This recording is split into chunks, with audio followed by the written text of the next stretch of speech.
Pakistan is the only Islamic country that has nuclear weapons. ఇంకెవరి దగ్గర Islamic country దగ్గర nuclear weapon లేదు sir. అచ్చా, ఇరాన్లో కూడా లేదు. కూడా ఎవరి దగ్గర ఇరాన్ లేదు. ఇంకా they have not developed it. Okay, ఇంకా యురేనియం ఎన్రిచ్మెంట్ 70-80% దగ్గరే ఉంది. న్యూక్లియర్ అణుబాంబు తయారవ్వాలి అంటే యురేనియం ఎన్రిచ్మెంట్ 90% అవ్వాలి. ఇంకా అవ్వలేదు. అవ్వబోతుంది అని మొసాద్కి రిపోర్ట్ వస్తేనే వాళ్ళు అటాక్ చేస్తారు. అచ్చా, సో టర్కీ ఏంటంటే, టర్కీకి సౌదీ అరేబియాకి ఒక కాంపిటీషన్ ఉంది సార్. ఇది మీ ఆడియన్స్ కూడా అర్థం చేసుకోవాలి. టర్కీకి సౌదీ అరేబియాకి కాంపిటీషన్ ఏంటంటే, మిడిల్ ఈస్ట్లో రాజు ఎవరు? సౌదీ అరేబియా ఉంటుంది, మెక్కా మదీనా నా దగ్గర ఉంది కాబట్టి ఇస్లామిక్ వరల్డ్కి రాజుని నేను. టర్కీ ఏమంటాడు? ఈ గతం నువ్వు చూసుకుంటే, హిస్టరీ చూసుకుంటే ఓటోమన్ ఎంపైర్ టర్కీ నుంచే మొదలైంది. అంటే స్టార్టింగ్ పాయింట్ అనుకోండి. So Turkey was the epicentre of Islamic rule. So నేను రాజు, నువ్వు కాదు అంట. సో ఈ బ్యాలెన్స్ ఆఫ్ పవర్లో వచ్చిన ఘర్షణలో Turkey wants to dominate the middle east sir. అక్కడ టర్కీకి న్యూక్లియర్ పవర్ అవడం చాలా అవసరం sir. So that is the reason why టర్కీకి పాకిస్తాన్ ఎంతో అవసరం. అచ్చా, మనం సపోర్ట్ చేయలేమా న్యూక్లియర్? ఒకవేళ నిజంగా మనతో మైత్రి ఉంటే అసలు మనం ఎందుకు చేయాలి సార్? ఓకే, అది మన న్యూక్లియర్ వెపన్ కదా, వాడికి ఎందుకు ఇవ్వాలి మనం? అసలు మరి పాకిస్తాన్ ఎందుకు ఇస్తాడు? వాడికి అవసరం ఉంది కాబట్టి, అంటే వాడికి డబ్బులు తెచ్చుకుంటాడు కాబట్టి. మనకు డబ్బులు అవసరం లేదు కదా సార్. అచ్చా, మనకు అడుక్కునే అలవాటు లేదు సార్. పాకిస్తాన్కు ఉన్నట్టు అడుక్కునే అలవాటు భారతదేశానికి లేదు. మీకు హిస్టరీ తెలిస్తే కనుక 1991లో మనం IMFలో బెయిల్అవుట్ ప్యాకేజ్ తీసుకున్నాం సార్. 78 years ఆఫ్ ఇండిపెండెంట్ హిస్టరీలో ఒక్కసారి తీసుకున్నాం సార్. ఆ ఒక్కసారి కూడా మనం in fact prime minister Manmohan Singh గారు కానీ రంగరాజన్ సార్ కానీ వాళ్ళ ఆటోబయోగ్రఫీస్లో రాశారు. మనం దాన్ని కూడా ఒక సిగ్గుచేట్లా భావించాం. అంటే యాజ్ ఎ దేశం మనం అడుక్కోవాల్సి వస్తుంది, ఈ పరిస్థితి మళ్ళీ రాకూడదు అని ఒక శపథం తీసుకొని మనం LPG రిఫార్మ్స్ తీసుకొచ్చాం సార్. మనకి ఇచ్చిన గడువు ముందే ఆ లోన్ తిరిగి ఇచ్చేసాం సార్. IMF దగ్గర తీసుకున్నాం సార్. IMF దగ్గర, ఇంటర్నేషనల్ మానిటరీ ఫండ్ దగ్గర ఆ డబ్బు తీసుకున్నది తిరిగి ఇచ్చేయడమే కాకుండా టైంకి ముందే తిరిగి ఇచ్చేసాం. అదే కాకుండా ఇప్పుడు ఇండియా IMFకి డబ్బులు ఇస్తుంది, ఇంకెవరికైనా కావాలంటే నువ్వు ఇచ్చుకో. ఇలాంటి చెయ్యి ఇలాగైంది సార్. ఎందుకయింది? ఒక ఆలోచన, పాజిటివ్ ఆలోచన, నేను ఇంకోసారి పరిస్థితి చూడకూడదు సార్. ఈరోజు నా దగ్గర ఫారెక్స్ రిజర్వ్స్ $660 billion ఉన్నాయి సార్. పాకిస్తాన్ దగ్గర $12 billion ఉన్నాయి సార్. వాడు నా మీద పోటీకి వస్తాడేంటి సార్? 60 times ఎక్కువ. మనం అసలు పోటీ ఎక్కడుంది సార్? సో ఇదంతా సార్, నేను కొంచెం హిస్టరీలో BCలో తీసుకెళ్ళిపోతాను సార్. అర్థశాస్త్ర అని ఒక బుక్ రాశారు సార్, చాణక్య కౌటిల్య గారు ఒక బుక్ రాశారు అర్థశాస్త్రలో. He talks about Saptanga theory sir. Saptanga theory అంటే ఎనీ స్టేట్కి 7 అంగాలు ఉంటాయి. స్వామి అంటే రాజు, అమాత్య మినిస్టర్స్, జనపాద టెరిటరీ, దుర్గ ఫోర్ట్, కోశ ట్రెజరీ, దండ ఆర్మీ. ఆర్మీ తర్వాత పెట్టాడు మిత్ర అలై పార్ట్నర్. ఆర్మీకి ముందు కోశ పెట్టాడు సార్. అండ్ చాలా క్లియర్గా రాశాడు, నీ ఆర్మీ స్ట్రాంగ్గా ఉండాలి అంటే ముందు నీ డబ్బు బలం స్ట్రాంగ్గా ఉండాలి. ఆర్థికంగా ఉంటేనే కదా సార్ ఆర్మీ స్ట్రాంగ్గా ఉండేది. India follows the Saptanga theory in letter and spirit. ఇది పాకిస్తాన్ వాళ్ళకి అర్థం కాదు సార్.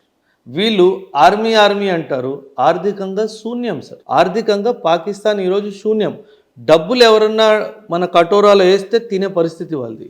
మనం ఇస్తున్నాము, వాడు తీసుకుంటున్నాడు సార్. అంటే చూడండి, అదే 1947లో నేను పుట్టాను, అదే 1947లో నువ్వు పుట్టావు. సో నేను అదే చెప్తున్నాను సార్, ఇండియాకి చైనాతో కానీ పాకిస్తాన్తో కానీ అమెరికాతో కానీ ఎవరితో కాంపిటీషన్ లేదు సార్. మనతోనే కాంపిటీషన్. నేను ఈరోజు ఎలా ఉన్నాను, రేపు ఇలా ఉండకూడదు. మీరు వరల్డ్ బ్యాంక్ది రీసెంట్గా ఒక రిపోర్ట్ వచ్చింది సార్. ఆ రిపోర్ట్ ప్రకారంగా చూడండి సార్, ఎంత పెద్ద అచీవ్మెంటో. మనం ఇండియన్ ఎకానమీ $4.19 trillion ఎదిగినప్పుడు ఖచ్చితంగా భారతదేశంలో ఉన్న పేదరికం కూడా నిర్మూలన జరగాలి అని అంటారు. అవును సార్. నిజంగానే ఇప్పుడు ఒక వరల్డ్ బ్యాంక్ రిపోర్ట్ వచ్చిన దాని ప్రకారంగా చూసినట్లయితే 27,000 crores కుటుంబాలు పేదరికం నుంచి బయటికి వచ్చాయి అని అంటున్నారు. లేదా అప్పట్లో 27% ఉన్న పేదరికం ఈరోజు 5%కి తగ్గింది. అంటే అంతమంది పేద ప్రజలు బయటికి వచ్చారు అని అంటున్నారు. ఏం థియరీ అసలు, ఎవరికైనా అర్థమవుతుందా ఇది? కొద్దిగా అర్థమయ్యేలాగా చెప్పండి. అసలు పేదరికాన్ని తగ్గించడం ఏంటి, ఈ జీడిపి లేకపోతే మనం చేసిన ఎకానమీ అచీవ్మెంట్కి కొద్దిగా డీటెయిల్గా చెప్పండి సార్. చెప్తాను. మీరు బాగా రీసెర్చ్ చేసి వచ్చారు సార్. అంటే నాకంటే బాగా రీసెర్చ్ చేసి వచ్చారు, అది నాకు అర్థమవుతుంది sir. Recent world bank report ప్రకారంగా 2 విషయాలు మనం గమనించాల్సింది సార్. ఇది బీజేపీ రిపోర్ట్ కాదు, మన గవర్నమెంట్ రిపోర్ట్ కాదు. మనం మన డబ్బా కొట్టుకోలేదు సార్. వరల్డ్ బ్యాంక్ అనే సంస్థ ఇచ్చిన రిపోర్ట్ సార్. గత 10 సంవత్సరాల్లో భారతదేశంలో 27 కోట్ల మంది పావర్టీ నుంచి బయటకు వచ్చారు అని చెప్పి. ఇది one of the greatest achievement sir. మనం ఎందుకు దీని గురించి మాట్లాడుకోవట్లేదు నాకు అర్థం కావట్లేదు.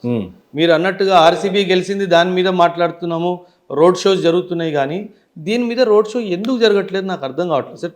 Sir 27 crores people extreme poverty నుంచి బయటకు వచ్చారు అంటే చాలా పెద్ద. 27 crores అంటే ఆల్మోస్ట్ అండి నాకు తెలిసి ఒక 6-7 రాష్ట్రాలు, 6-7 రాష్ట్రాల పాపులేషన్ అంత జనాభా ఇండియాలో పేదరికంలో మగ్గిపోతుంటే వాళ్ళకి ఏదో జీవనోపాధి ఈరోజు అదే పేటిఎంలు, యూపీఐలు, చిన్న కర్బూజా అమ్ముకునే వాడి దగ్గర, బఠానీ అమ్ముకునే వాడి దగ్గర ఉన్నాయి అని అంటే ఇది దానికి కూడా ఇంటర్లెక్ అయి ఉండొచ్చేమోనని నా ఉద్దేశం సార్. కూరగాయలు రోడ్డు మీద మనం ఎక్కడైనా టోల్ గేట్స్ పక్కన ఆపినా కూడా ఆయన దగ్గర ఎన్ని కూరగాయలు ఉన్నా యూపీఐ అయితే ఉంటుంది. అలా బయటికి వచ్చిందే. మరి ఈ పేదరికం నుంచి బయటికి రావటం అంటే ఏంటి? అంతకుముందు తినడానికి లేదని అర్థం చేసుకోవాలి. ఎలా సార్ దీన్ని? సార్ దీని క్యాలిక్యులేషన్ వరల్డ్ బ్యాంక్ ఒక క్యాలిక్యులేషన్ వాడుతుంది సార్. ఓవరాల్గా ఇది ఏం చేస్తుందంటే బాటంలో ఉన్న 26-28 కంట్రీస్ యావరేజ్ ఎక్స్పెండిచర్ తీస్తుంది సార్. ఓకే. దీన్ని మనము మన ఇండియా వరల్డ్ బ్యాంక్ క్లాసిఫికేషన్లో లోవర్ మిడిల్ ఇన్కమ్ కంట్రీస్లో వస్తుంది సార్. ఈ లోవర్ మిడిల్ ఇన్కమ్ కంట్రీస్లో ఎవరైతే రోజుకి $3.65ని మనం ఇండియన్ రూపీస్లో కన్వర్ట్ చేసుకొని ఎవరైతే ఇంతగానం సంపాదిస్తున్నారో ఎవ్రీడే మినిమం 400-500 రూపాయలు అనుకోండి సార్. దీనికి పైన ఉన్న వాళ్ళు అబౌవ్ ది పావర్టీ లైన్, దీనికి కింద ఉన్న వాళ్ళు బిలో ది పావర్టీ లైన్. ఈ రిపోర్ట్ ప్రకారంగా మీరు అన్నట్టుగానే ప్రస్తుతం ఇండియాలో ఓన్లీ 5.3% జనాభా మాత్రమే ఈ కేటగిరీలో ఉంది, కింద కేటగిరీలో ఉంది. ఖచ్చితంగా ఏదో ఒక రోజు వీళ్ళందరూ కూడా పైకి రావాలి. ఇదే మన కలెక్టివ్ స్పిరిట్ ఉండాలి సార్. సార్ మనము 1947లో మనకి స్వతంత్రం వచ్చింది అని అంటాం సార్, కానీ నాకు ఇంకొక క్యాలిక్యులేషన్ ఉంది సార్. ఏ రోజైతే ప్రతి ఒక్కడు కడుపు నిండా తిని పడుకుంటాడో ఆ రోజే మనకి నిజమైన స్వాతంత్రం వచ్చింది సార్. అది that has to be the spirit. ఎందుకంటే మనకు ఆ రెస్పాన్సిబిలిటీ ఉంది సార్. మాట్లాడడానికి చాలా ఈజీగా ఉంటుంది, కానీ పూట కూడా గడవకుండా ఉండే ఫ్యామిలీస్ గురించి ఏసీలో కూర్చుంటే మాట్లాడే తెలియదు. నిజంగా మీరు అన్నట్టు అందరూ 3 పూటలు తిని పడుకుంటే దట్స్ ట్రూ ఇండిపెండెన్స్. అదే కదా సార్. ఇప్పుడు నేను అదే చెప్తున్నాను కదా సార్. ఈ నేపథ్యంలో మన కాంపిటీషన్ అసలు లెక్కే లేదు కదా సార్. మనమే కాంపిటీషన్. పాకిస్తాన్లో చాలామంది ఎక్స్ట్రీమ్ పావర్టీలో వెళ్ళిపోయారు ఈ 10 సంవత్సరాల్లో. ఈరోజు ఇదే రిపోర్ట్ ప్రకారంగా 44.5 or 44.6% పాకిస్తాన్ పాపులేషన్ ఎక్స్ట్రీమ్ పావర్టీలో ఉంది. 44 నేను జోక్ చేయట్లేదు. ఇంకేం బతుకులు సార్, 50% మొత్తం కంట్రీ ఇంకా ఇలానే దరిద్రంలో ఉంటే ఇంకేంటి వెళ్ళిపోయింది. That's what. నా పుట్టినరోజు తినడానికి కూడా గడవదు కదా సార్. అప్పుడు అదే కదా వచ్చింది బాధ సార్. పాకిస్తాన్ ఎందుకు ఇండియా మీద అటాక్ చేస్తుంది? ఇవన్నీ చేయకపోతే వాళ్ళ జనాభా పాకిస్తాన్ని ప్రశ్నిస్తుంది కదా సార్. వాళ్ళేమో అంత ఎదుగుతున్నారు, వాడేమో మూన్ మీద వెళ్తున్నాడు. నువ్వు మాకేమి ఇచ్చావు? తినడానికి 2 పూటలు ఫుడ్ ఇవ్వట్లేదు నువ్వు.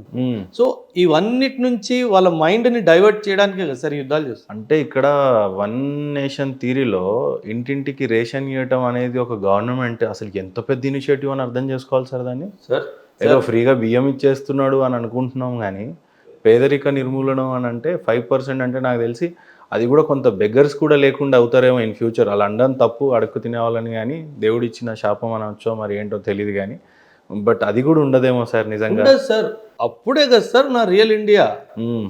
పేదవాడు ఉంటే పర్లేదు సార్. ఎందుకంటే పేదరికం ఉండకపోవడం అన్నది ఒక యూటోపియన్ కాన్సెప్ట్. అది జరగదు. ఖచ్చితంగా సమాజంలో కింద మీద ఉంటారు. కాకపోతే ఎక్స్ట్రీమ్ పావర్టీలో ఎవరు ఉండకూడదు అన్నది నా ఆశ సార్. ఓకే. అంటే 2 పూటలైనా తిని పడుకొని పొద్దున్న లేచి మళ్ళీ పనికి వెళ్ళి మళ్ళీ ఇంటికి వస్తే 2 పూటలు తినడానికి ఉండాలి సార్. అది మన లక్ష్యం ప్రస్తుతానికి సార్. అండ్ ఖచ్చితంగా 2032 వరకు మనం ఇది సాధించే అవకాశం చాలా గట్టిగా ఉంది. ఇన్ఫ్యాక్ట్ ఈ రిపోర్ట్ కాదు sir, last report world bank ఏమన్నదంటే ఇండియా ఎప్పుడైతే ఎక్స్ట్రీమ్ పావర్టీ నుంచి బయటకు వచ్చేస్తుందో అప్పుడు వరల్డ్ కూడా వచ్చే అవకాశం ఉంది.